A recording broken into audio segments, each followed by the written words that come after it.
इसके पहले 210 क्वेश्चन हो चुके हैं। अगर आपने नहीं देखा है तो देख लीजिए। तो चलिए 211 नंबर से शुरू करते हैं।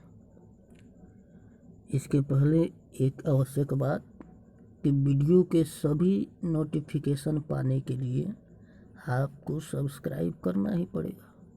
इसलिए you can do subscribe and like और share and comment to help me means your brother.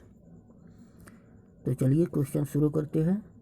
Bulb का फिलामेंट बना होता है टंगस्टन का,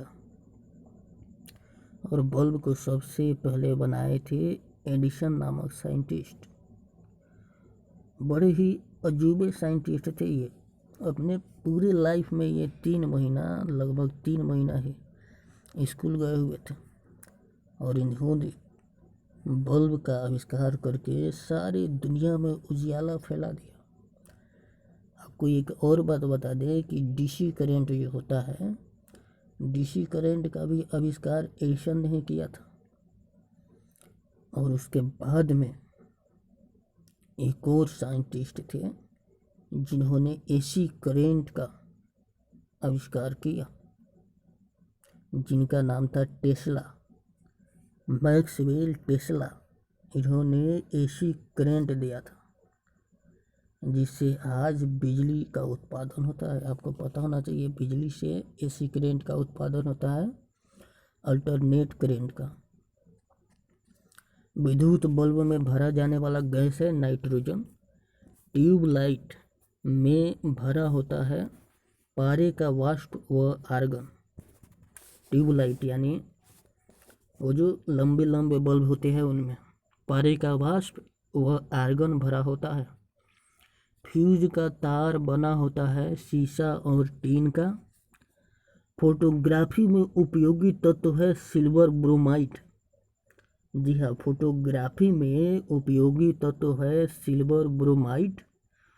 और आपको बता दें कि सिल्वर ब्रोमाइड का लेप जो फोटोग्राफी के फिल्म के सतह पर होता है, यह एक प्रकाश रासायनिक अभिक्रिया है। इसके बारे में डिटेल में आपको 10th के केमिस्ट्री में मिलेगा। 10th के केमिस्ट्री के फर्स्ट चैप्टर में ही आपको मिल जाएगा ये सिल्वर ब्रोमाइड के बारे में पढ़ने के लिए। सिल्वर ब्रोमाइड का लेप जो फोटोग्राफी पर चढ़ाया जाता है, यह एक प्रकाश रासायनिक अभिक्रिया है। और प्रकाश रासायनिक अभिक्रिया किसे कहते हैं? वैसी अभिक्रिया जो प्रकाश की उपस्थिति में होती है, जो प्रकाश के प्रेजेंस में होती है, उसको प्रकाश रासायनिक अभिक्रिया कहा जाता है।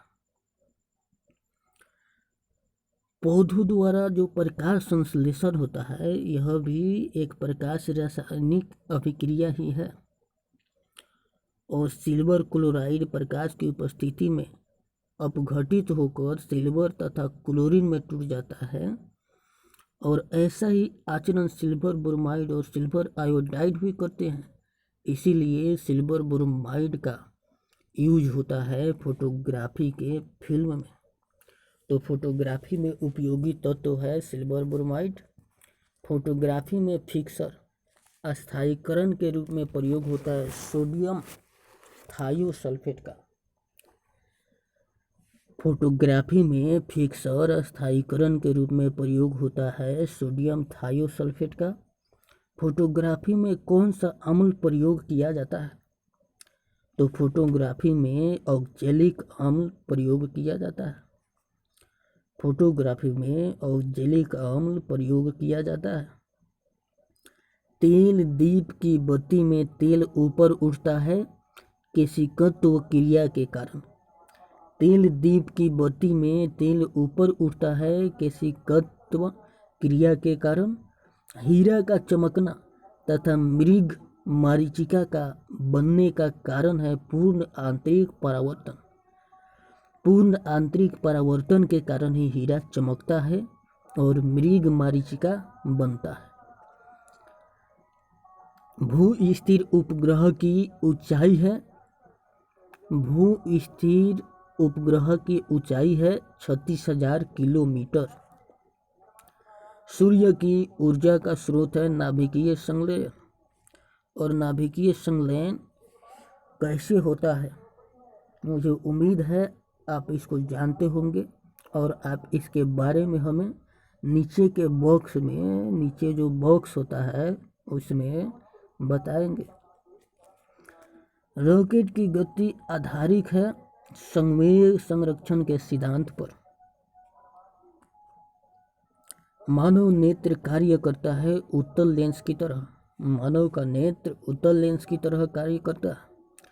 निकट दृष्टि दोष मायोपिया दूर किया जाता है अवतल लेंस का प्रयोग कर, और दीर्घ दृष्टि दोष यानी बायोपिया दूर किया जाता है उत्तल लेंस का प्रयोग करके। निकट दृष्टि दोष दूर किया जाता है अवतल लेंस का प्रयोग करके, और दीर्घ दृष्टि दोष यानी दूर दृष्टि दोष दूर किया जाता है उत्तल लेंस का प्रयोग करके। निकट दृष्टि दोष का मुख्य कारण है नेत्र लेंस का मोटा तथा फोकस दूरी का कम हो जाना। निकट दृष्टि दोष का मुख्य कारण है नेत्र लेंस का मोटा हो जाना और फोकस दूरी का कम हो जाना। दीर्घ दृष्टि दोष हाइपरमेट्रोपिया दूर किया जाता है उत्तल लेंस का प्रयोग कर। परमाणु बम का सिद्धांत आधारित है नाभिकीय विखंडन पर। परमाणु बम का सिद्धांत आधारित है नाभिकीय विखंडन पर। देखिए, नाभिकीय विखंडन पर आधारित है परमाणु बम, और नाभिकीय संलयन पर आधारित है हाइड्रोजन बम।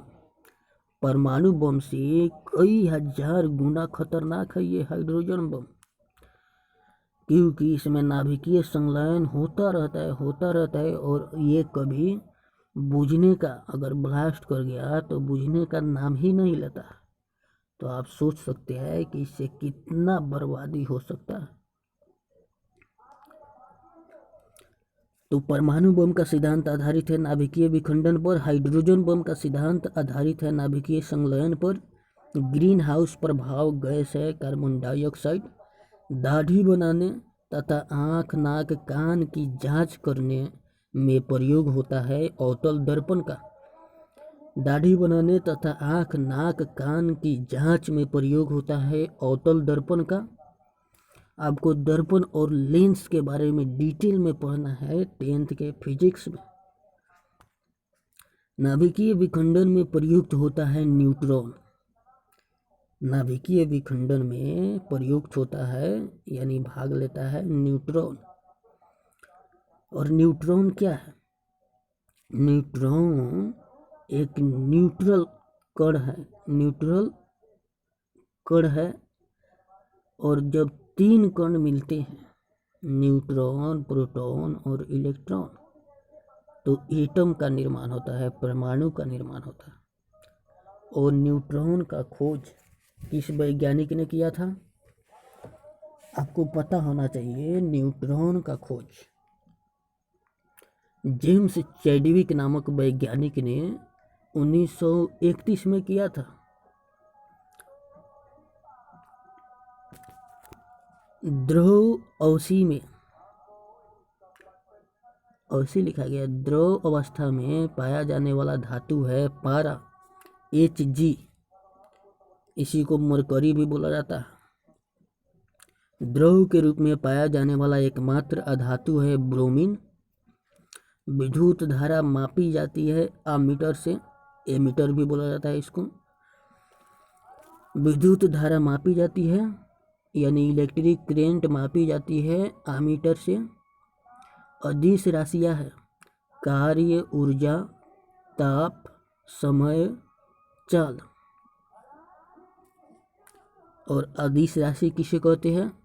जिसमें केवल परिमाण होता है, जिसमें केवल मैग्नीट्यूड होता है, और जो बैसेट होता है सदिश राशि पर, उसी को अदिश राशि बोला जाता है।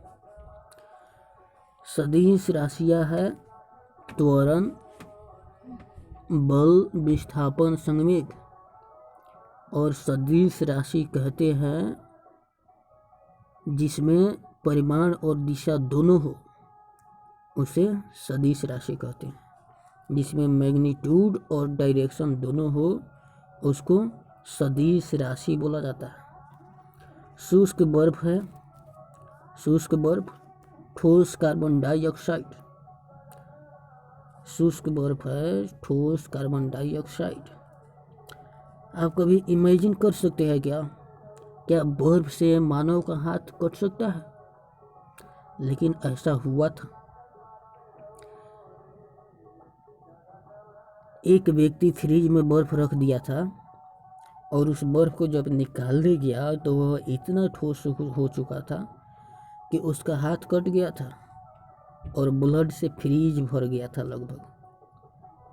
यानी फ्रीज का एक छोटा सा पार्ट, वहाँ पर बर्फ वाला भाग पूरा भर गया था ब्लड से। शुष्क बर्फ है कार्बन डाइऑक्साइड। तत्व का सबसे छोटा कण यानी भाग है परमाणु। रासायनिक यौगिक का सबसे छोटा यूनिट है अणु। रासायनिक यौगिक केमिकल कंपाउंड का सबसे छोटा इकाई है अणु, और इसको अंग्रेजी में बोला जाता है मॉलिक्यूल। परमाणु के 3 मौलिक कण हैं। परमाणु के 3 मौलिक कण हैं, इलेक्ट्रॉन, प्रोटॉन तथा न्यूट्रॉन। तो कुछ एक्स्ट्रा जानते हैं परमाणु के बारे में। परमाणु को अंग्रेजी में एटम बोला जाता है और इलेक्ट्रॉन, प्रोटॉन तथा न्यूट्रॉन इसके 3 मौलिक कण हैं। इलेक्ट्रॉन की खोज 1897 में थॉमसन नामक वैज्ञानिक ने किया था। और प्रोटॉन का